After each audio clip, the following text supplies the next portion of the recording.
रान दर्जी है। राजा ने उसे राजमहल में बुलाकर स्वयं के लिए उसी प्रकार का अंगरखा तैयार करने को कहा और साथ ही मुंह मांगा पारिश्रमिक देने को भी कहा। यह सुनकर आत्माराम ने कहा, स्वामी नारायण के लिए मेरे हृदय में जैसा प्रेम है, ऐसा प्रेम आपके लिए कहां से लाऊंगा? इसलिए ऐसा अंगरखा आपके लिए नहीं बन सकता। आत्माराम की बात सुनकर महाराजा को मालूम हो गया कि वे राज सिंहासन पर अवश्य बैठे हैं, परंतु भगवान स्वामी नारायण लोगों के हृदय सिंहासन पर आरूढ़ हो चुके हैं।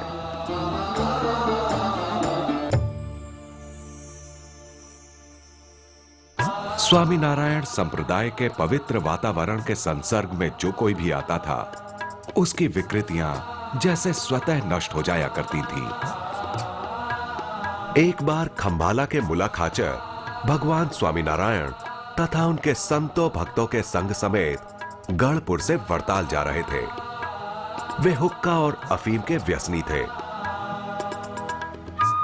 यात्रा के दौरान मार्ग में उन्हें ऐसी शुभ प्रेरणा मिली कि वड़ताल पहुंचते पहुंचते उन्होंने अपना हुक्का तोड़ डाला और अफीम फेंक दिया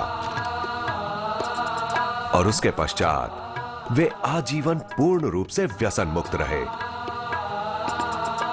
बिना किसी उपदेश के सत्संगियों की संगत में रहने मात्र से भी ऐसा परिवर्तन हो जाता था। एकांतिक धर्म सिद्ध करवाने के मार्ग का प्रथम चरण था व्यसन मुक्ति।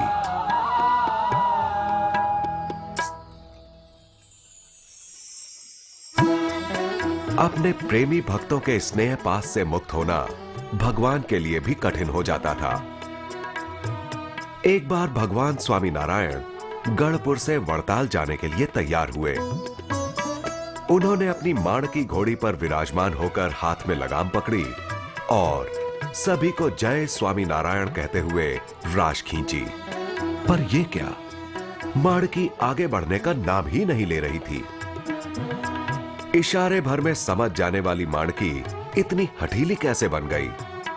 वास्तव में माणकी जीवुबा और लाडुबा के प्रेम बंधन में बंध गई थी। भगवान स्वामी नारायण ने माणकी से उतरकर उन दोनों बहनों से अनुमति मांगी और जब उन्होंने अनुमति दी तभी माणकी गढ़ड़ा से प्रस्थान करने के लिए तैयार हुई।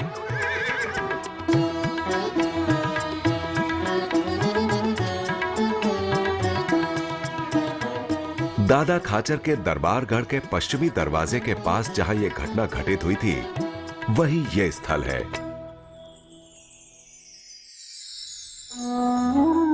ये है महान अष्टांग योगी गोपालानंद स्वामी। उनका ऐश्वर्य अपार था। बाल्यकाल में उत्तर गुजरात के प्रसिद्ध तीर्थधाम श्यामला जी मंदिर की मूर्ति उनके साथ खेलने आया करती थी। अपनी सिद्धि के बल से वे ब्रह्मांड की गति को बदलने में भी समर्थ थे। उनके व्यक्तित्व से प्रभावित होकर लोग उन्हें ही भगवान मानकर पूजने लगते थे। एक बार एक ब्राह्मण सत्संगी ने शर्त लगाई कि अगला सूर्य ग्रहण नहीं दिखेगा और यदि दिखाई पड़ा तो वो अपना सिर कटवा देगा। परंतु पंचांग के विशेषज्ञ ज्योतिषियों ने भविष्यवाणी की कि सूर्य ग्रहण जरूर दिखेगा। अपनी भूल का एहसास होने पर वो चिंतित होकर गोपालानंद स्वामी की शरण में आ पहुंचा। गोपालानंद स्वामी ने कहा, ग्रहण तो दिखाई देने वाला है, परंतु आप भगवान स्वामी नारायण के आश्रित हैं, इसलिए आपकी रक्षा हेतु मैं सूर्य की गति बदल दूंगा जिससे कि ग्रहण ना दिखाई दे। गोपालानंद स्वामी के आशीर्वाद से सूर्य ग्रहण नहीं दिखाई दिया और उस सत्संगी को नवजीवन मिला। ऐसे अनेक सामर्थ्यवान परमहंस थे जो स्वयं भगवान की तरह पूजे जा सकते थे, किंतु उन सब ने स्वामी नारायण को पूर्ण पुरुषोत्तम भगवान जानकर उनकी आज्ञा अनुसार ही जीवन व्यतीत किया था।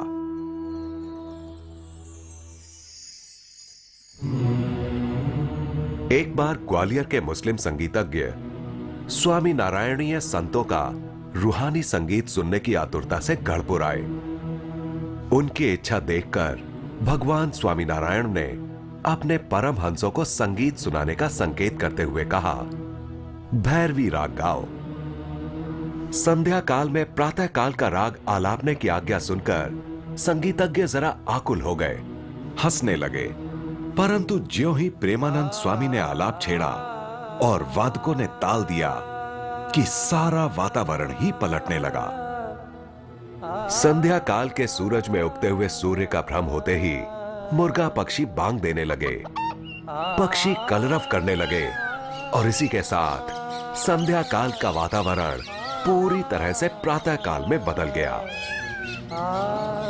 मुस्लिम संगीतज्ञों के मुंह से एकाएक निकल पड़ा, सुभान अल्लाह, सुभान अल्लाह। उन संगीतज्ञों ने वातावरण के अनुसार राग गाने वालों को बहुत देखा था, किंतु राग के अनुसार वातावरण को बदल देने वालों के दर्शन आज पहली बार उन्हें नसीब हुए थे।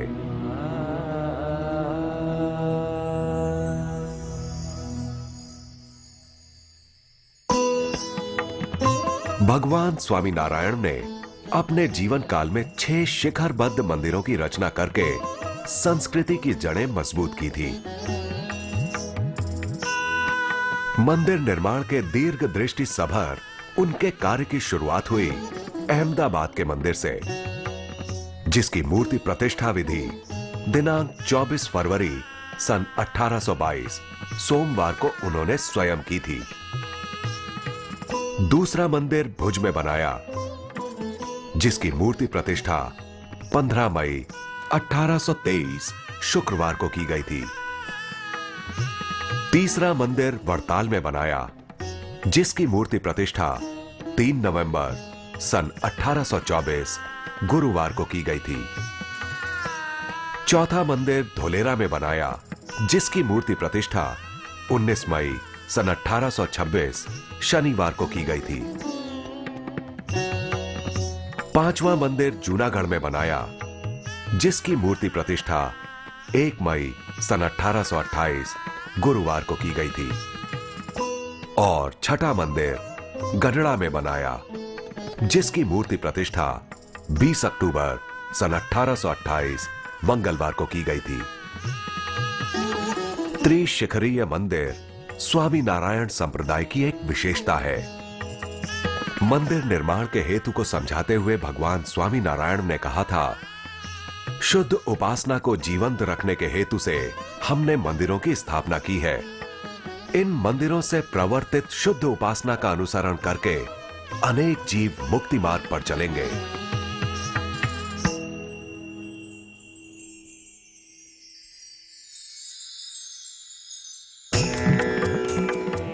मंदिर निर्माण के दौरान प्रारंभ से लेकर उसकी प्रतिष्ठा होने तक की अनेक सेवा में भगवान स्वामीनारायण स्वयं जुड़ जाते थे।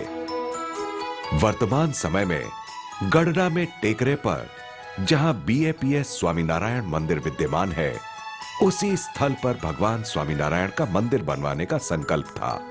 इसके लिए जमीन का नाप लेने वे स्वयं उस टेकरे पर पधारे थे। उन्होंने राज्य कारभारियों तथा भक्तों के साथ बैठकर किस प्रकार से मंदिर बनाना है उसका मार्गदर्शन भी दिया था। संयोगवश उस समय उसी स्थल पर मंदिर ना बन सका, परंतु भगवान स्वामीनारायण के उस संकल्प को पूरा करते हुए बीएपीएस के संस्थापक ब्रह्म स्वरूप शास्त्री जी महाराज ने उसी स्थान पर संगमरमर से निर्मित भव्य त्रिशिखरीय मंदिर बनवाया। घेला नदी के तट पर शोभायमान ये मंदिर अत्यंत ही नयन रम्य है।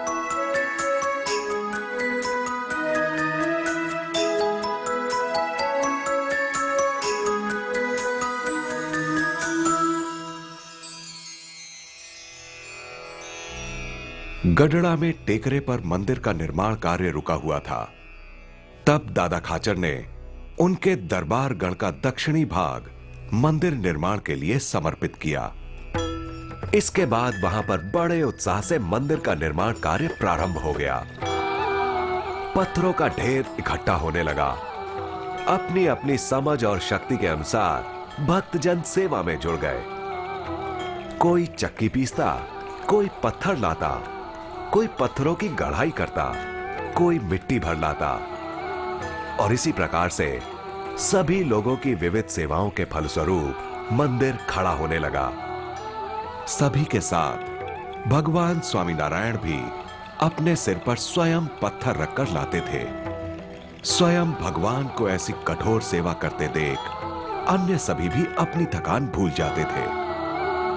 स्वामीनारायण संप्रदाय के मंदिर उनकी सेवा के साक्षी हैं।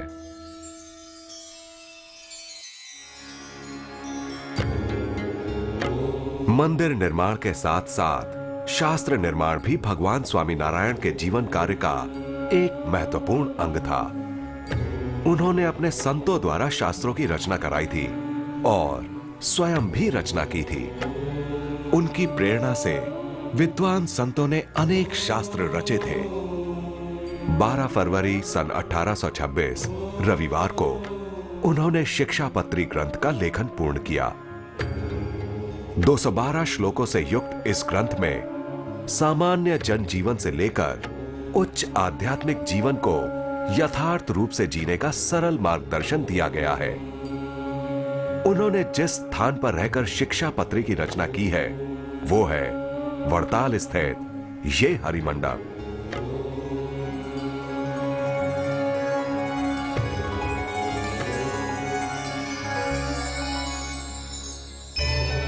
वचनामृत स्वामीनारायण संप्रदाय का मुख्य ग्रंथ माना जाता है। इसमें भगवान स्वामीनारायण के 273 उपदेशामृतों का संकलन समाविष्ट है। भगवान स्वामीनारायण ने गडड़ा में अक्षरोरड़ी, लक्ष्मीवाड़ी, दादा खाचर के दरबार, उस दरबार के मध्य में स्थित नीम के वृक्ष, कारियाणी में वस्ता खाचर के दरबार, सारंगपुर में जीवा खाचर के दरबार, पंचाला में झीड़ा भाई के दरबार, लोया में सुरा खाचर के दरबार, अहमदाबाद के नर नारायण मंदिर, वड़ताल के लक्ष्मी नारायण मंदिर तथा जेतलपुर के महल आदि स्थानों में उपदेशामृतों की वर्षा की है। भगवान स्वामीनारायण की दिव्य परावाणी को उनके परमहंसों ने दस्तावेजी हकीकतों के साथ संपादित करके वचनामृत ग्रंथ की रचना की है। अक्षर रूप होकर पुरुषोत्तम की भक्ति करने का सर्वशास्त्र का सार रूप उपदेश अपने असाधारण निरूपण सामर्थ्य से भगवान स्वामीनारायण ने सरलता से समझाया है। गडड़ा अंतिम प्रकरण के 39वें वचनामृत में वे कहते हैं, यह बात जो मैं कह रहा हूं वो कोई बौद्धिक कल्पना नहीं है अथवा किसी सिद्धि के प्रदर्शन के लिए भी नहीं है। ये हमारी अनुभव सिद्ध बातें हैं। वचनामृत ग्रंथ मुमुक्षुओं को उच्चतम आध्यात्मिक जीवन जीने का अमूल्य मार्गदर्शन देता है।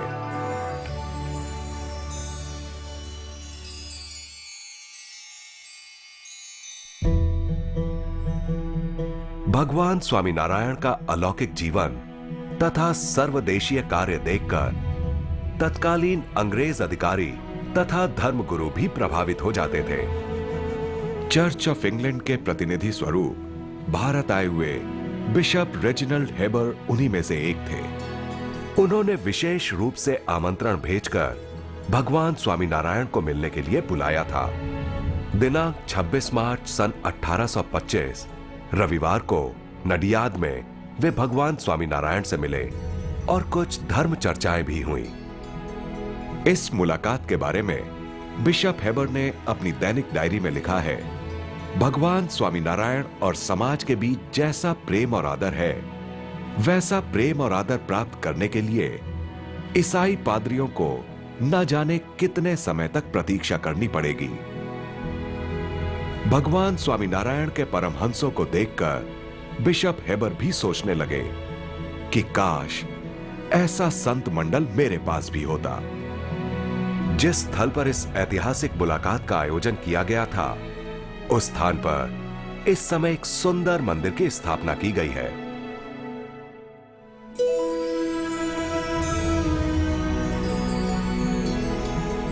दिनांक 26 फरवरी सन 1830 रविवार को राजकोट में अंग्रेज गवर्नर सर जॉन मैल्कम अपने निवास स्थान में भगवान स्वामीनारायण से मिले थे।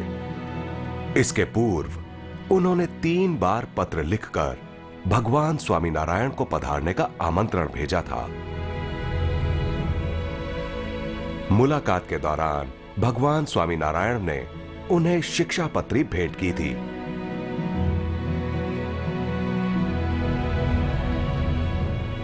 जिस स्थल पर भगवान स्वामीनारायण के साथ अंग्रेज गवर्नर की मुलाकात हुई थी, वो राजकोट स्थित यही जगह है।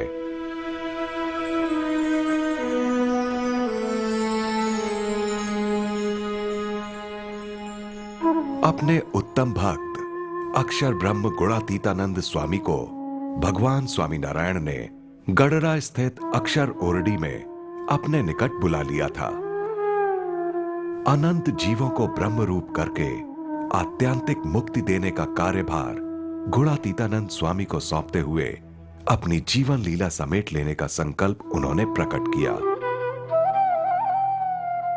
और गुणातीत के साथ अपना दिव्य संबंध जताते हुए कहने लगे, मीठा वाला केम विसरूं मारूं तमथी बांधेल तन हो, तरस्या ने जेम पाणीणु भालूं भूख्या ने भोजन हो। गुणातीत संत के द्वारा पृथ्वी पर सदैव प्रकट रहने का निर्देश देते हुए 1 जून सन 1830 बुधवार के दिन भगवान स्वामीनारायण ने अपनी जीवन लीला समेट ली। तब उनकी उम्र थी 49 वर्ष। भक्त और भगवान के लौकिक संबंध का अंत हो रहा था, लेकिन धाम और धामी का पारलौकिक संबंध अखंड था। जिस स्थान पर भगवान स्वामीनारायण के देह का अग्नि संस्कार किया गया, वहां यह मंदिर रचा गया है।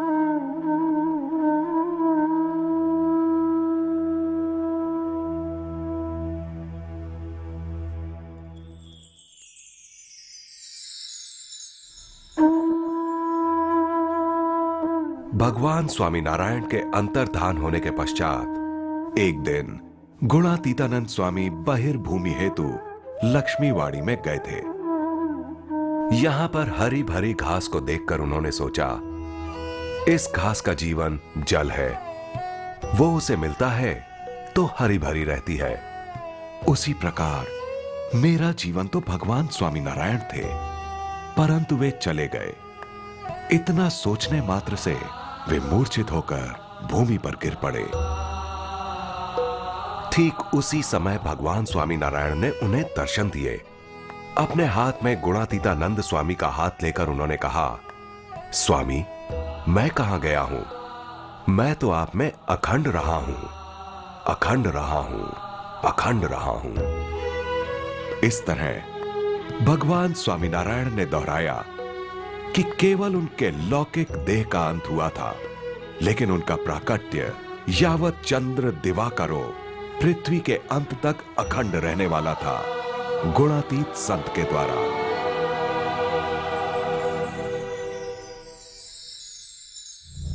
इस प्रकार गुणातीत संत द्वारा भगवान स्वामीनारायण सदैव प्रकट रहे हैं। इस गुणातीत संत परंपरा में अक्षर ब्रह्म गुणातीतानंद स्वामी सन 1785 से सन 1867 तक, ब्रह्म स्वरूप श्री भगत जी महाराज प्राग जी भक्त सन 1829 से सन 1897, ब्रह्म स्वरूप श्री यज्ञ पुरुष दास स्वामी श्री शास्त्री जी महाराज सन 1865 से सन 1951 तक, ब्रह्म स्वरूप श्री ज्ञान जीवन दास जी स्वामी श्री योगी जी महाराज सन 1892 से सन 1971 तक हुए। वर्तमान समय में गुणातीत संत परम पूज्य प्रकट ब्रह्म स्वरूप स्वामी श्री नारायण स्वरूप दास जी, प्रमुख स्वामी महाराज द्वारा भगवान स्वामी नारायण इस पृथ्वी पर सदैव प्रकट है। ये थी भगवान स्वामी नारायण की दिव्य जीवन गाथा। उनका दर्शन, श्रवण, स्मरण आप सभी को हर प्रकार से सुख, शांति एवं मुक्ति प्रदान करे, यही अभ्यर्थना।